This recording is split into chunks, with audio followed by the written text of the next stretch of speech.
Welcome to Pindar Poetry. We hope you learned something new. You start by confirming the drive size and grabbing an adapter that fits, a PCIe X4 riser or M.2 to PCIe card. This matters because NVMe needs PCIe lanes for full speed. Once done, check your power supply and slot clearance and enter BIOS to make sure NVMe boot or storage is supported. Make sure to ground yourself to avoid static. This prevents damage.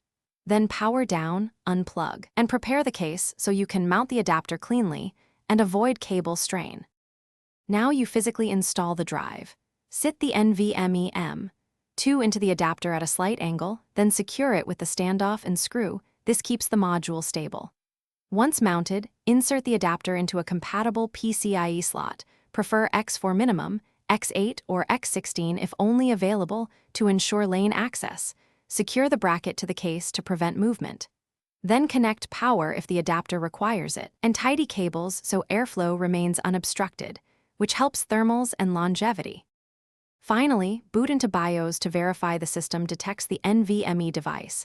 Enable NVMe or OSI/PCIe options and set boot priority when you intend to use it as a system drive. Once in the OS, initialize and format the disk, install any vendor drivers, and update firmware for stability. If the drive is not seen, reseat the adapter, try a different PCIe slot, and update BIOS and chipset drivers.